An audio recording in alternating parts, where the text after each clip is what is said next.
Imagine you're an archaeologist standing at the entrance of a 3,400-year-old tomb. You think you found a queen's burial site.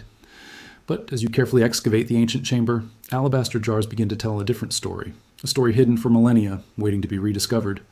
This is not a fictional tale. This is exactly what happened in February 2025, when one of the most significant archaeological discoveries in over a century completely transformed our understanding of ancient Egypt's most powerful dynasty. For more than 103 years, the archaeological world had remained silent. The last time a pharaoh's tomb had been discovered was in 1922, when Howard Carter and his team unsealed the legendary burial chamber of Tutankhamun in the Valley of the Kings. That monumental discovery had captivated the world's imagination. Newspapers around the globe proclaimed the news of the young king's treasures. The world witnessed firsthand the extraordinary craftsmanship of ancient Egypt, the stunning gold artifacts, the intricate jewelry, the carefully preserved furnishings that had been sealed away for centuries. Since that momentous day, despite countless expeditions, advanced technology, modern satellites, drone surveys, and brilliant minds devoted to unlocking ancient Egypt's secrets, no pharaoh's tomb had been found. The Valley of the Kings, that remarkable necropolis that stretches along the banks of the Nile, had given up most of its treasures to decades of intensive archaeological work. But one mystery remained unsolved.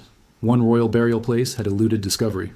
One pharaoh's final resting place was lost to time itself, hidden somewhere in the vast expanse of Egyptian territory. That pharaoh was Thutmose II, the fourth ruler of Egypt's legendary 18th dynasty. During his reign around 1513 to 1500 BCE, Thutmose II ruled during a period of extraordinary Egyptian power and influence. He ascended to the throne of Egypt at a time when the nation was expanding its military might and consolidating its territories across the Mediterranean and into Nubia. He was the husband of the famous female pharaoh Hatshepsut, who would later become one of ancient Egypt's most celebrated rulers. This remarkable woman would eventually seize power and rule as pharaoh in her own right, an unprecedented move in Egyptian history. Thutmose II was the father of Thutmose III, who would go on to become one of Egypt's greatest military commanders and expand the empire to its widest territorial extent. Thutmose III would be remembered as one of the greatest warriors and administrators in all of Egyptian history. The legacy of Thutmose II was written into the very fabric of Egypt's most glorious era, an era when Egyptian power stretched across 3 continents and Egyptian culture influenced the entire ancient Mediterranean world. Yet, despite his historical importance and his crucial role in establishing the foundations of Egypt's greatest period, his tomb vanished from the archaeological record. For over 3,000 years, it lay hidden, forgotten, lost beneath the desert sands, while historians and archaeologists could only wonder about its location. The journey to discovering Thutmose II's tomb began not with a dramatic revelation, but with painstaking detective work and meticulous research. In October of 2022, a joint Egyptian and British archaeological team began their systematic work in a remote and inhospitable area called Wadi Gabanat el Khurud, located approximately 2.4 kilometers west of the Valley of the Kings. The word wadi refers to a valley or ravine in desert regions, and this particular area was characterized by harsh terrain, extreme temperatures, and difficult conditions that would test the endurance of the excavation team. The team was led by Dr. Piers Litherland, a respected Egyptologist from Galashiel, Scotland, who had devoted years of research to understanding the burial practices of early 18th dynasty pharaohs. The expedition worked under the auspices of the New Kingdom Research Foundation mission to the Western Wadis, an organization dedicated to exploring and excavating sites in Egypt's remote desert regions. This area, far removed from the main Valley of the Kings, which had been heavily excavated for centuries, was not a location that typically attracted major excavations from international teams. It was closer to the Valley of the Queens, where the wives and family members of pharaohs were traditionally buried rather than the kings themselves. This geographical fact would prove significant to the team's initial misinterpretations of their extraordinary discovery. When the team first discovered the entrance and main corridor of the tomb in October 2022, their initial assessment seemed straightforward and logical, based on everything they knew about Egyptian burial practices and tomb locations. Based on its geographical location and proximity to other burial sites in the area, they concluded they had found the tomb of a royal woman, perhaps one of the wives or close relatives of a great pharaoh. This assumption made perfect sense given what they observed. The tomb was situated near the burial places of the wives of Thutmose III and was positioned close to the mortuary temple of Hatshepsut, the famous female pharaoh who had made history by seizing power and ruling Egypt as a reigning monarch. Everything about the location suggested they were excavating a queen's final resting place, not a king's burial chamber. Royal women's tombs in the Valley of the Queens and surrounding areas typically had specific architectural features, and were located in close proximity to one another. The team carefully documented their findings with professional precision, taking photographs, creating maps, and recording every detail of what they observed. They continued their methodical work, expecting to uncover the treasures associated with a royal woman's burial, perhaps including jewelry, cosmetic items, and personal objects that had belonged to a queen. But then, something truly remarkable happened that would transform the nature of the excavation and set in motion events that would capture international attention. As the excavation progressed deeper into the tomb's innermost chambers, and as the team began to carefully examine the artifacts within, a different and extraordinary story emerged from the ancient dust and debris. Among the fragments of pottery and vessels that had survived the passage of more than 3,000 years, the archaeologists discovered pieces of alabaster jars bearing inscriptions carved in hieroglyphic text. These were not ordinary inscriptions written on fragmentary pottery. They bore the royal cartouche, the ceremonial name enclosed in an oval of Thutmos II himself. The ancient cartouche, that distinctive symbol of pharaonic authority, immediately signaled that they were dealing with a royal burial of the highest order. The jars contained dedications and religious invocations identifying Thutmos II as the deceased king, the royal person for whom the tomb had been prepared and furnished. But there was more. Other jar fragments bore the name of Hatshepsut, his wife and successor, inscribed in hieroglyphic text of great beauty and precision. The fact that both names appeared together on these sacred vessels suggested that this tomb had been prepared as a shared burial space, or that Hatshepsut had overseen preparations to honor her husband's memory and ensure his proper burial, according to Egyptian religious law. Dr. Piers Litherland and his team stood at the threshold of a monumental realization that would reshape their understanding of their own work and its significance. They had not found a queen's tomb at all. They had found the last missing tomb of an 18th dynasty pharaoh. They had solved one of Egyptology's most enduring mysteries, a problem that had perplexed scholars for over 1,000 years. The team was overwhelmed by the implications of their discovery. Dr. Litherland himself would later reflect on the moment with profound emotion, saying that they never dreamed they had found a king's tomb, let alone the tomb of an 18th dynasty pharaoh. He expressed his amazement at discovering one of history's greatest mysteries in such a remote location, in an area that most scholars had considered thoroughly explored. It was not just a discovery, it was the discovery. After more than a century of searching systematically through the Valley of the Kings and surrounding regions, after generations of Egyptologists dedicating their entire careers to solving this particular puzzle, after countless hypotheses and theories had been proposed and examined, the answer had finally emerged from the Western Wadis. The solution to one of archaeology's greatest mysteries had been found through patient, persistent work by dedicated professionals who refused to accept defeat. The significance of this discovery cannot possibly be overstated in terms of its importance to Egyptological research and our understanding of ancient Egyptian civilization. For more than 100 years of intensive museum scholarship and archaeological work, no funeral furniture had been found anywhere in the world's museums that could be definitively linked to Thutmos II. No objects bearing his name had been discovered in any collection at the British Museum, the Louvre, the Metropolitan Museum of Art, or any other major international museum. No artifacts had emerged from any excavation that could tell the authentic story of his burial and his preparations for the afterlife. This unprecedented situation meant that every single object recovered from this tomb represented completely new primary source material for understanding this crucial period of Egyptian history. The pharaoh himself was known from written records preserved on temple walls and from later depictions of his descendants who honored his memory in inscriptions and reliefs. But his burial, his grave goods, his funeral preparations, the specific objects he was meant to use in the afterlife, all of this had remained completely unknown to modern science until this extraordinary moment in 2025. The discovery of his tomb provided scholars with their first authentic, first-hand evidence of how this particular pharaoh was memorialized and prepared for eternity. The tomb itself revealed remarkable architectural features that spoke to the skill of ancient Egyptian builders and architects. A vast staircase descended into the earth, leading downward through layers of stone and into the bedrock below. The staircase was followed by an imposing corridor that extended deep underground into the mountain, creating a pathway that had been designed specifically for a pharaoh's eternal journey. The corridor was nearly 30 feet long, stretching far beneath the surface of the desert, creating a symbolic descent from the living world into the realm of the dead. The passage had been filled with the accumulation of thousands of years. Flood debris and fallen rock nearly reached the ceiling in places, making the excavation extraordinarily challenging and dangerous for the modern team.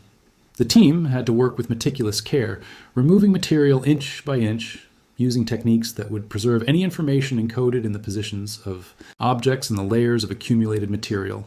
They were not simply extracting artifacts from the ground. They were reading an ancient message written in stone and pottery, in decoration and inscription, a message that had been preserved in the darkness for more than 3,000 years, waiting for someone to finally understand it. As they pressed deeper into the tomb's inner chambers, the walls began to reveal their secrets that had been protected by the dry desert environment and by the very flooding that had sealed the tomb.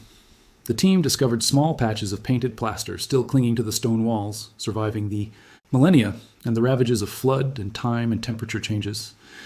These were not crude markings or simple designs created quickly. They were the work of ancient artisans of great skill who had painted scenes and hieroglyphic inscriptions in the depths of the earth, working by lamplight in underground chambers, never expecting them to be seen again by human eyes. The artisans had carefully planned and executed their work, creating a permanent record in paint on stone.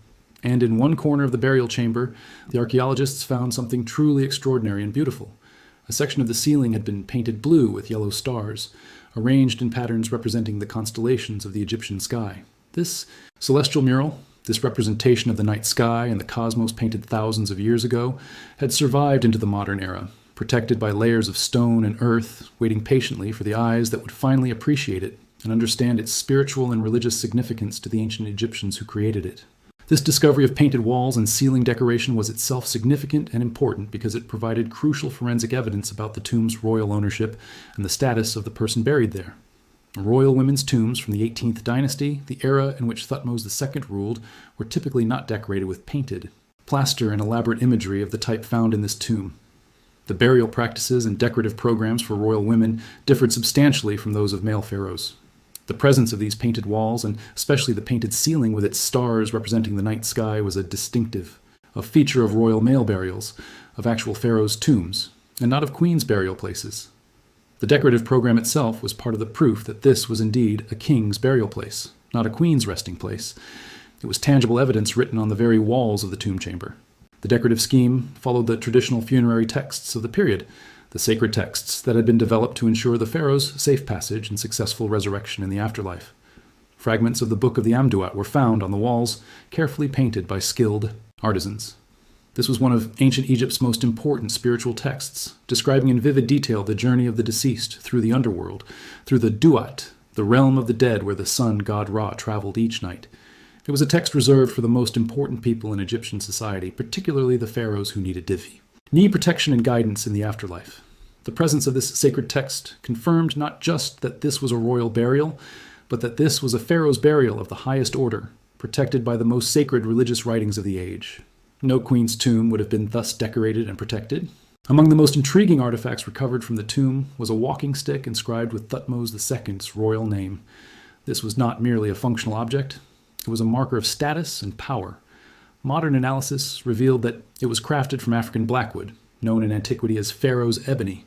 This was an extraordinarily luxurious material, imported from far to the south, from regions we now know as Nubia and beyond. Only the wealthiest and most powerful individuals in Egyptian society could commission objects made from such precious imported wood. The walking stick's presence in Thutmose II's tomb spoke volumes about his status, his wealth, and the extensive trade networks that existed during his reign. The discovery of this walking stick and other artifacts provided unprecedented insight into the craftsmanship and trade networks of ancient Egypt during this critical period. The 18th dynasty was a time of Egyptian expansion, military success, and cultural flourishing. The materials recovered from Thutmose II's tomb demonstrated the sophistication of Egyptian artisans and the reach of Egyptian power. These craftspeople could source materials from the heart of Africa. They could work these materials into objects of stunning beauty and significance. They could create works that would survive 3,000 years beneath the earth. But the discovery of the tomb itself raised fascinating questions. Why was this tomb located where it was, separate from the main Valley of the Kings? Why had it been lost for so long? The team, working with fragments and evidence, began to piece together the tomb's history. They theorized that the tomb had been flooded catastrophically, perhaps only 6 years after Thutmose II's initial burial. Floodwater from the rare but devastating storms that sometimes swept through the western wadis had inundated the tomb, threatening to destroy everything within. The rising water would have damaged inscriptions, destroyed organic materials like wood and textiles, and threatened the integrity of the burial chamber itself.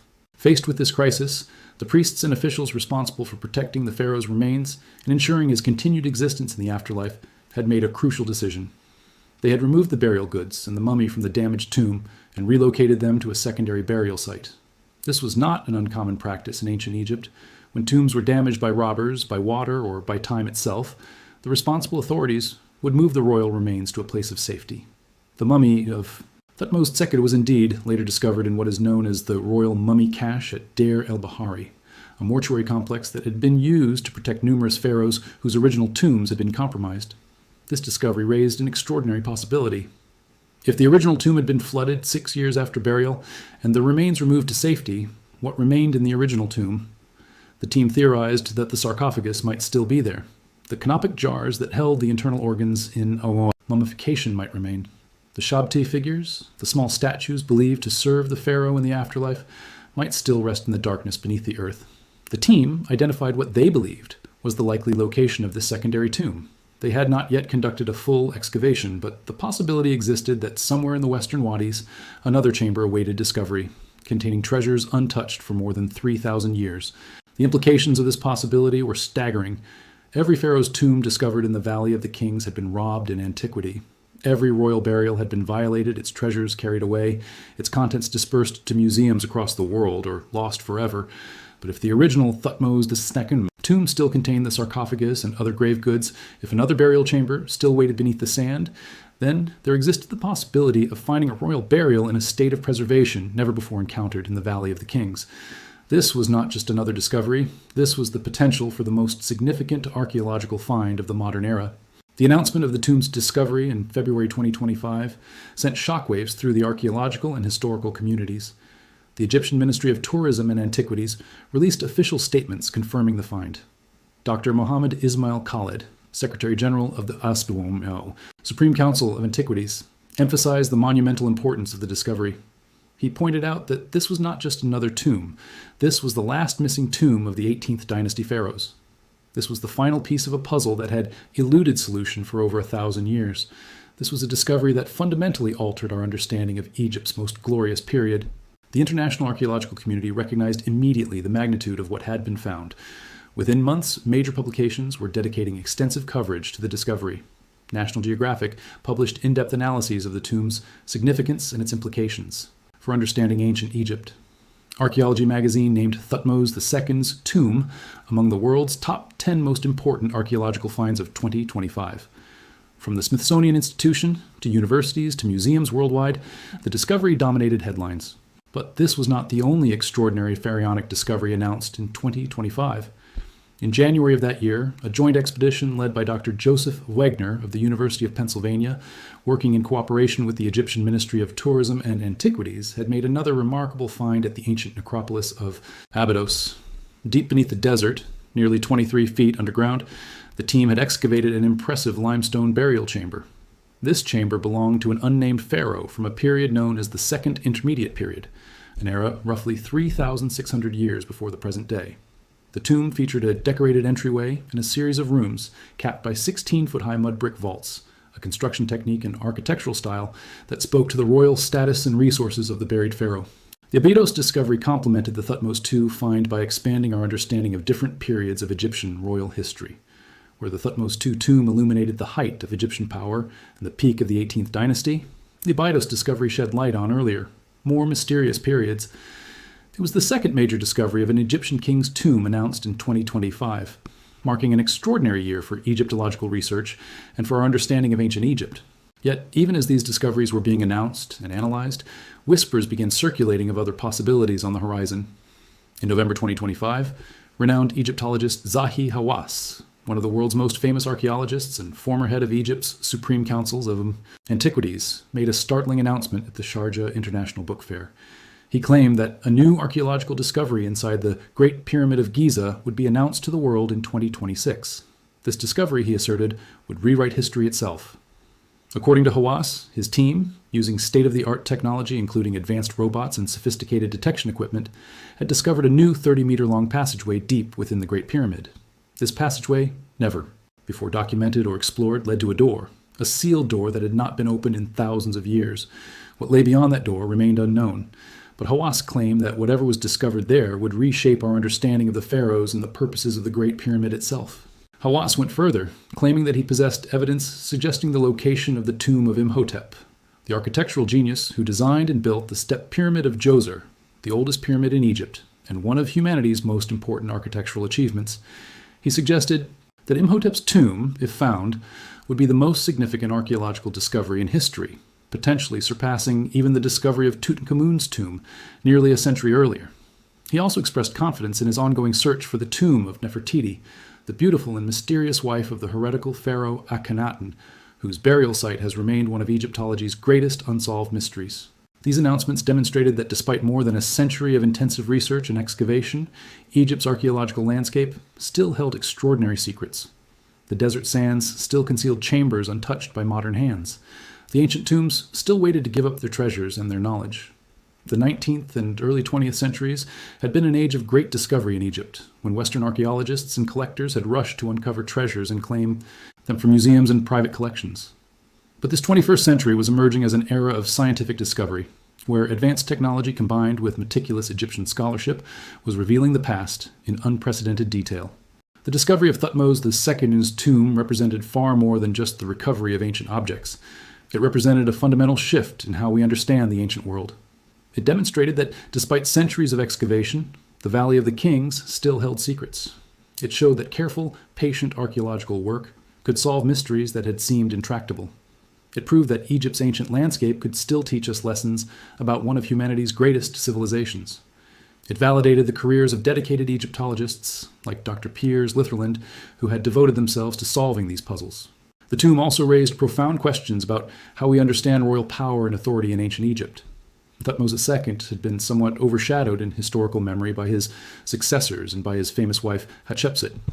But the discovery of his tomb, with its decorated walls and precious artifacts, reminded us that he too had been a powerful ruler, a man of wealth and influence, a pharaoh worthy of elaborate funeral preparations. The alabaster jars bearing his name and Hatshepsut's name together spoke to their partnership in power and in the eternal realm. It told us that their relationship was significant enough to commemorate in the afterlife. The implications of the theory about the secondary tomb, if confirmed, would reshape our entire understanding of royal tomb preservation in ancient Egypt. If indeed another chamber waited to be discovered, if the sarcophagus and other objects had been moved to safety and remained there untouched through all the centuries, then we would have an unprecedented opportunity. We would have the chance to examine how ancient Egyptians actually equipped a pharaoh for the afterlife, based on primary materials rather than on texts and artistic depictions. We would understand the craftsmanship of 2500 BC with a clarity never before possible. The discovery also highlighted how modern technology and traditional archaeological methods work together. The team had used sophisticated equipment to examine the tomb, to analyze materials, and to understand its history. But they had also relied on careful observation, on knowledge of ancient Egyptian traditions, on understanding of the historical context. Modern Egyptology represents the marriage of cutting-edge science with deep historical and cultural knowledge. It is this combination that has allowed us to finally recover Thutmose II's tomb and to imagine what other discoveries might await us. As we stand in the year 2026, looking back at the extraordinary discoveries of the previous year, we must acknowledge that the ancient world still has much to teach us. Egypt's pharaohs ruled for 3,000 years. They built monuments that still stand. They created art and literature that still moves us. They developed administrative systems and military organizations that changed human civilization. And yet we are only now, at the beginning of the 21st century, truly beginning to understand the details of their lives, their deaths, and their legacies.